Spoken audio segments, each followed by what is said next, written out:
Let me tell you something before you go. Whenever people come see me live, I try to say something meaningful to people. And I'm in the laugh business. That's my gift. That's what God gave me at birth. Your gift is the thing that you do the absolute best with the least amount of effort.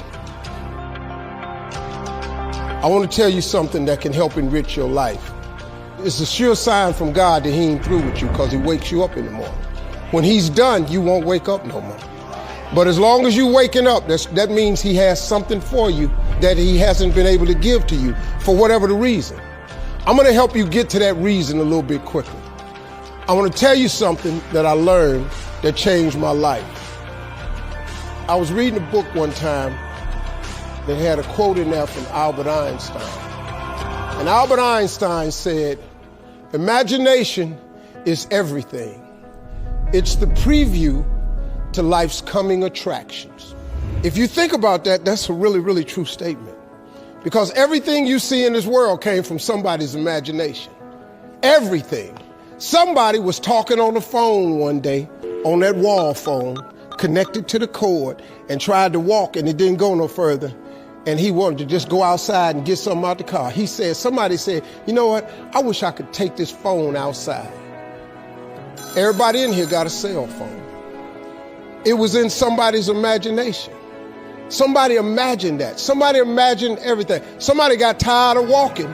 Somebody got tired of driving cars. Somebody said, "We're going to fly." You're not finna fly. Everybody in here done been on a plane.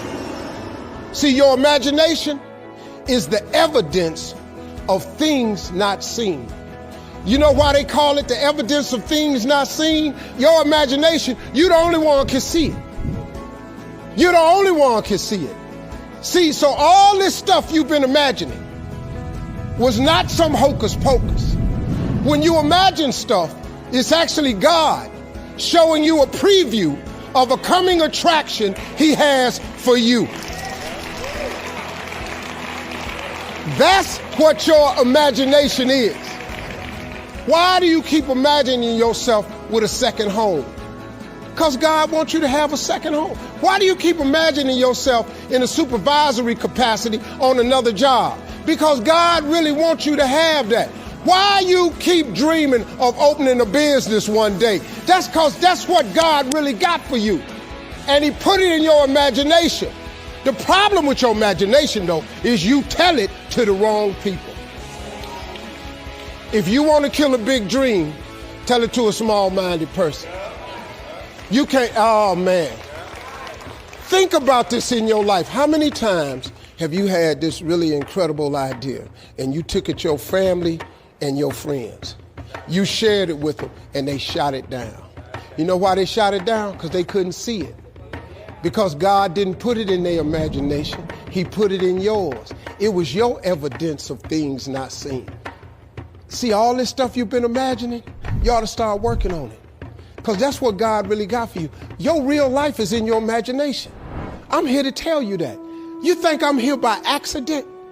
I'm here because he put this in my imagination when I was 10. When I was 10, he showed me I was going to be on TV. That's all I ever wanted. The assignment when I was in the 6th grade was everybody write their name on a piece of paper and write what you want to be. You know what I wrote on my paper? I want to be on TV. Now, the problem I had, though, was I used to suffer with a serious stuttering problem. I couldn't talk outside my house. I stuttered for years. I flunked out of school. I'm on my 3rd marriage. I lost everything I ever owned twice. I've been homeless and lived in a car for 3 years. But at 10, though, I wrote on a piece of paper, I want to be on TV. So the teacher went around the room and read everybody's paper.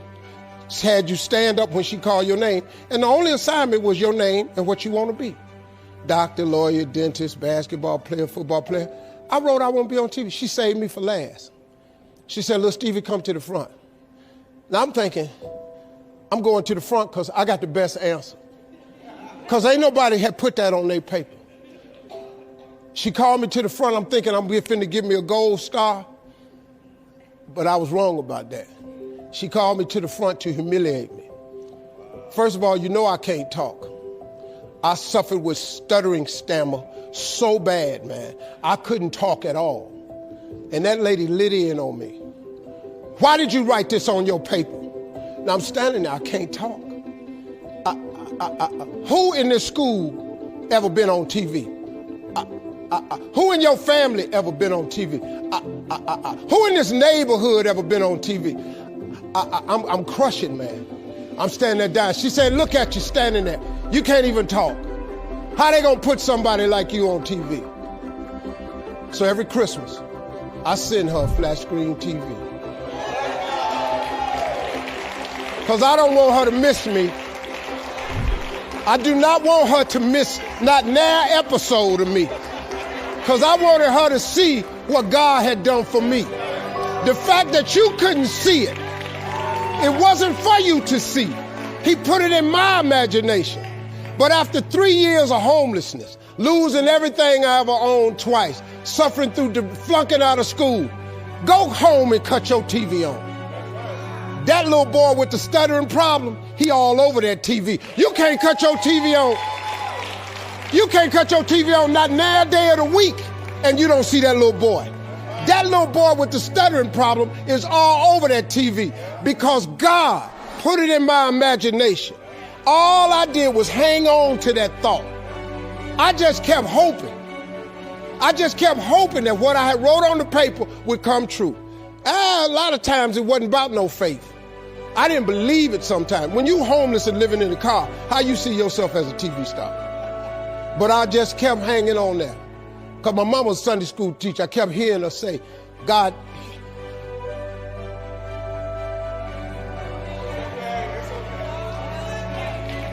God didn't bring you this far to leave you. God didn't bring you this far to leave you. Why do you think he keeps waking you up? Because he got more for you. He got way more for you. He got plans for you. But he needs your faith. He just needs you to call on him. He needs you to dust off your imagination and just go for it. You got to try. Quit waking up thinking you ain't got no say-so in your life. You have a choice in this matter. You can't stop what happened to you, but you can doggone sure do something about what happened to you. Life is 10% what happened to you, is 90% what you do about it. Somebody in your family gonna die. Somebody in here gonna get fired. Somebody here gonna get an eviction notice. Somebody gonna get laid off. Somebody company gonna close. That's life. Somebody you love gonna break up with you. That's life. But what you gonna do about it though? Since it's gonna happen anyway. Trust me, go home and ask God to open up your imagination and then pursue it with everything in you and watch what he do for you. Appreciate y'all.